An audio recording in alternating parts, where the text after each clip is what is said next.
अस्सलाम वालेकुम dear students, मैं हूं काशिफ तनवीर और डिड मीडिया यूट्यूब चैनल पर हम आपको खुशामदीद कहते हैं। लेक्चर स्टार्ट करने से पहले आप लोगों से एक छोटी सी रिक्वेस्ट कि अगर अभी तक आप लोगों ने हमारे चैनल को सब्सक्राइब नहीं किया तो इसे सब्सक्राइब कर लें, साथ में लगे हुए बेल आइकन को भी प्रेस कर लें ताकि हर नई आने वाली वीडियो का नोटिफिकेशन आप लोगों को बर वक्त तौर पर पहुँच सके।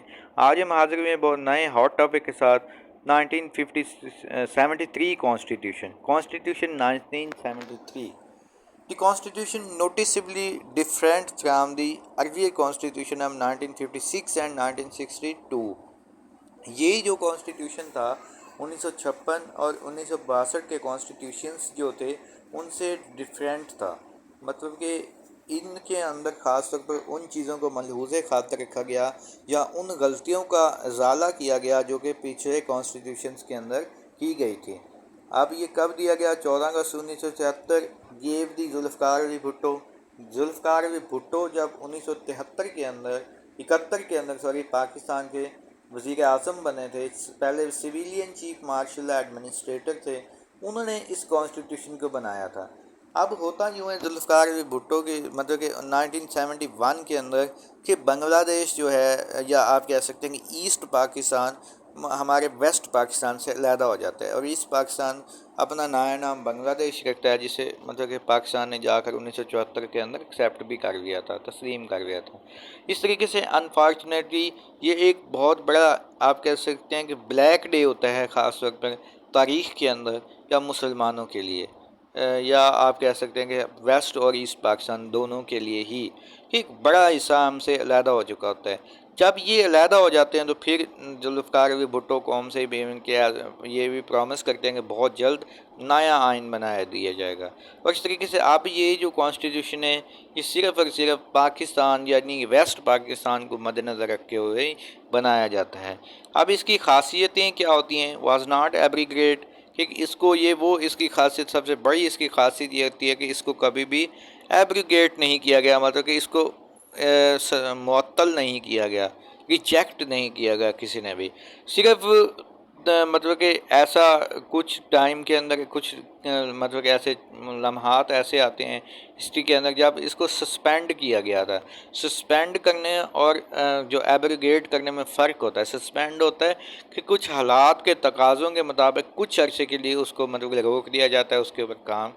तो इस तरीके से वो कब किया गया? जब थर्ड मार्शल लॉ यानी जुलाई 5 1977 को ज़ियाउल हक ने मतलब कि मार्शल लॉ लगाया था, उस वक्त उन्होंने इसको सस्पेंड किया था। When general Zia-ul Haq overthrew the Bhutto's government, the federal and provincial government were dismissed, the political parties were banned, national and provincial assemblies were dissolved। उसने उस वक्त किया 1977 के अंदर जब उसने तमाम जो भी पॉलिटिकल पार्टीज़ को बैन कर दिया गया, नेशनल असम्बली को इवन के प्रोविंशियल असम्बली को भी डिज़ोल्व कर दिया गया और इस तरीके से जुल्फ़िकार अली भुट्टो ने ओवर थ्रू कर दिया इवन के भुट्टो गवर्नमेंट को भी यार ख़ुद इक़्तिदार संभाल लिया था। उस वक्त इसको सस्पेंड कर दिया गया था। और इसके अलावा इसको सस्पेंड कब किया गया? 12 अक्टूबर 1999 को Musharraf declared emergency in Pakistan and again suspend 1973 constitution. कि जब 1999 के अंदर परवेज़ मुशर्रफ ने मुल्क के अंदर एमरजेंसी लगाई 12 अक्टूबर 1999 को, और उस वक्त इस कॉन्स्टिट्यूशन को भी सस्पेंड कर दिया गया था।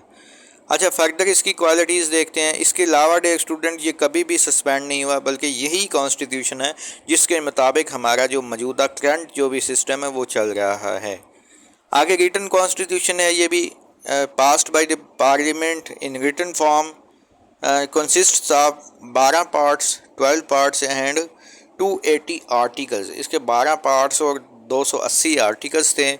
ऑब्जेक्टिव रेजोल्यूशन की बात की जाए, objective resolution preamble in 1973 constitution and made substantive part of constitution with introductory that Islam shall be state religion। कि ऑब्जेक्टिव रेजोल्यूशन को भी जैसे कि बाकी कॉन्स्टिट्यूशन 1956 का कॉन्स्टिट्यूशन देख लीजिए, 62 کا کانسٹیٹیوشن دیکھ لیں، ان سب کے اندر آبجیکٹیو ریزولوشن کو پریمبل کے طور پر شامل کی گئی.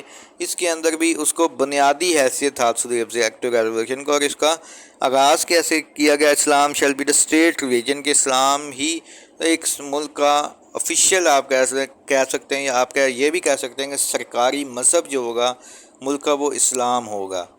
تو آج کا لیکچر ہم یہیں پہ اینڈ کرتے ہیں. نیکسٹ لیکچر کے اندر ہم دیکھیں گے کہ اس کے ہم فردر سلینٹ فزکس کو ڈسکس کریں گے. تو do write your question in comment section below. Hit the like and subscribe button if you haven't yet. Stay tuned and اللہ حافظ.